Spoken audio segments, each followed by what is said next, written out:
انسانوں میں نیکی کے بڑے مختلف بلکہ متضاد تصورات جو ہیں وہ پائے جاتے ہیں۔ پہلی بات تو بڑی اہم یہ ہے کہ برے سے برا آدمی بھی نیکی کے کسی نہ کسی کام کو سر انجام دے کر اپنے ضمیر کو مطمئن کرتا ہے۔ میں ڈاکہ تو ڈالتا ہوں لیکن بیواؤں اور غریبوں کی مدد بھی تو کرتا ہوں اپنے علاقے میں۔ میں فلاں کام تو کرتا ہوں لیکن فلاں مزار پر جا کر میں نے چادر بھی تو چڑھائی ہے، وہاں دیگ بھی تو پیش کی ہے۔ اس کی وجہ کیا ہے؟ ابھی جس چیز کا ذکر ہو رہا تھا، ضمیر، کانشنس، یہ انسان کی باطنی شخصیت کا ایک بہت اہم جز ہے۔ ضمیر کا لفظ اس معنی میں قرآن میں نہیں آیا، لیکن قرآنی اصطلاح ہے نفس لوامہ، وہ نفس جو اندر سے ملامت کرتا ہے۔ دیکھو تم نے جھوٹ بولا، تمہیں جھوٹ نہیں بولنا چاہیے تھا، کسی اور نے ملامت کی یا نہیں کی، تمہارے اندر کوئی شے ہے جو ملامت کر رہی۔ دیکھو تم نے فلاں شخص کا دل توڑ دیا، یہ اچھا کام ہے۔ یہ ہے لوامہ جس کی قسم کھائی گئی، لا اقسم بیوم القیامت ولا اقسم بالنفس اللوامہ۔ یہ نفس لوامہ ہر انسان میں ہے، اور جیسے ہمارے ظاہری وجود کے تقاضے ہیں، بھوک لگتی ہے، پیاس لگتی ہے، اسے کپڑے کی ضرورت ہے موسمی اثرات سے بچاؤ کے لیے، یہ جو مانوی شخصیت ہماری اندر ہے یہ بھی کچھ ڈیمانڈ کرتی ہے، اور انسان اپنے آپ کو مطمئن کرتا ہے، ریشنلائز کرتا ہے۔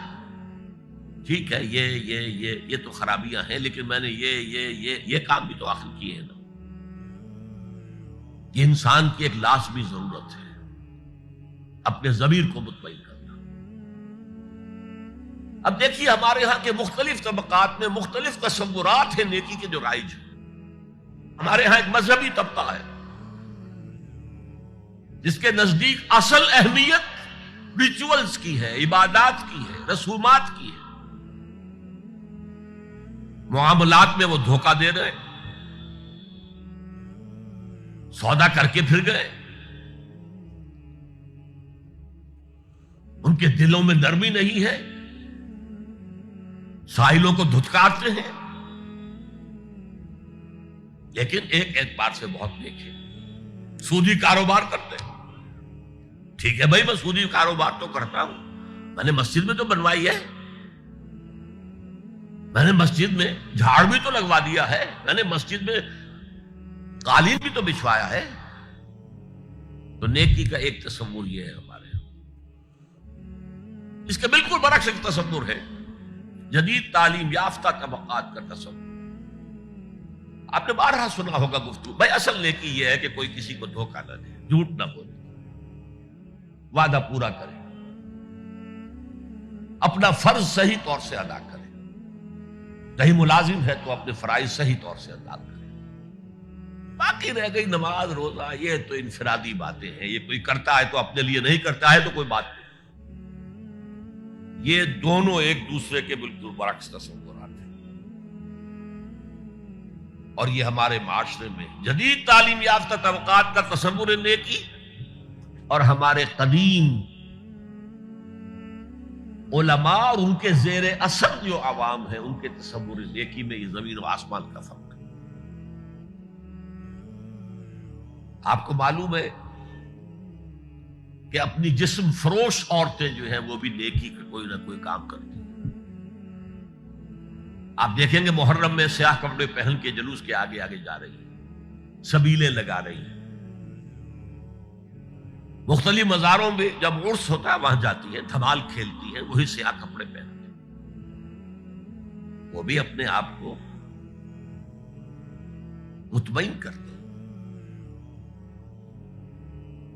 مشہور ہے ایک واقعہ شہنشاہ عالمگیر اورنگزیب کا، اس نے دلی میں گانے بجانے پر پابندی لگا دی۔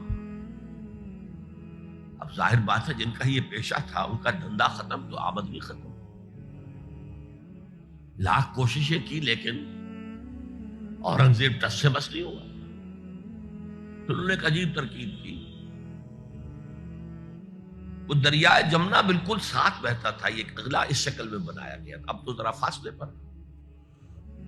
تو ایک کشتی میں وہ جمع ہو گئے، سازندے بھی اور ساز بھی اور گاتے بجاتے ہوئے. انہیں معلوم تھا فلاں وقت جو ہے بادشاہ جھروکے میں بیٹھ کر دریا کی سیر کرتا ہے، وہاں سے گزرے اور ایک شعر گاتے ہوئے گزرے. در کوئے نیک نامی مارا گزر نہ دارن، گر تو نمی پسندی تقدیر قدارا. در کوئے نیک نامی، یہ نیکی جو ہے اس کے کوچے میں ہمارا گزر ہی نہیں ہے. در کوئے نیک نامی مارا گزر نہ دارن، یہ تو اللہ کی طرف سے فیصلہ ہے، اس کی مقرر کردہ تقدیر ہے. گر تو نمی پسندی تغییر کل قضارا، اگر تجھے پسند نہیں ہے تو تقدیر بدل دے.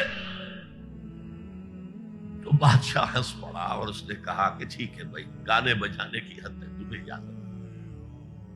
تو ہر ایک طبقے کا اپنا ایک تصور ہے نیکی کا. جیسے میں نے پہلے عرض کیا، بڑے بڑے ڈاکو جو ہیں وہ اپنے علاقے کے بیواؤں یتیموں کی سرپرستی کرتے ہیں، ویسے نہایت درندگی، سفاکی، انسانی جان کی کوئی حیثیت ہی نہیں.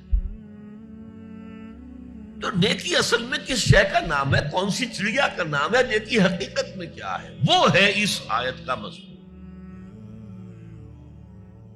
میں مثال دیا کرتا ہوں، ایک عام قصہ ہے کہ کسی گاؤں میں پہلی مرتبہ ہاتھی آیا. اب وہاں نابینا لوگ جو تھے انہیں بھی پتہ چلا ایک عجیب جانور آیا ہے. وہ آئے اور کسی نے اس کی ٹانگ کو ٹٹولا. اس نے کہا ہاتھی ایک ستون کے مانند ہے. کسی کا اس کے کان کے اوپر ہاتھ پڑا، اس نے کہا چھاج کے مانند ہے وہ. کسی نے پیٹ کو ٹٹولا، بہت بڑا ڈھول ہے وہ. بالکل یہی معاملہ ہے نیکی کے تصور کے بارے میں. اڑائے کچھ ورق لالے نے، کچھ نرگس نے، کچھ گل نے. چمن میں ہر طرف بکھری ہوئی ہے داستان میری. کسی نے نیکی کا ایک حصہ لے لیا، کسی نے دوسرا لے لیا، کسی نے تیسرا لے لیا. وہ مکمل سراپا نیکی، حقیقی نیکی کس میں ہے، یہ ہے اس آیت کا مضمون.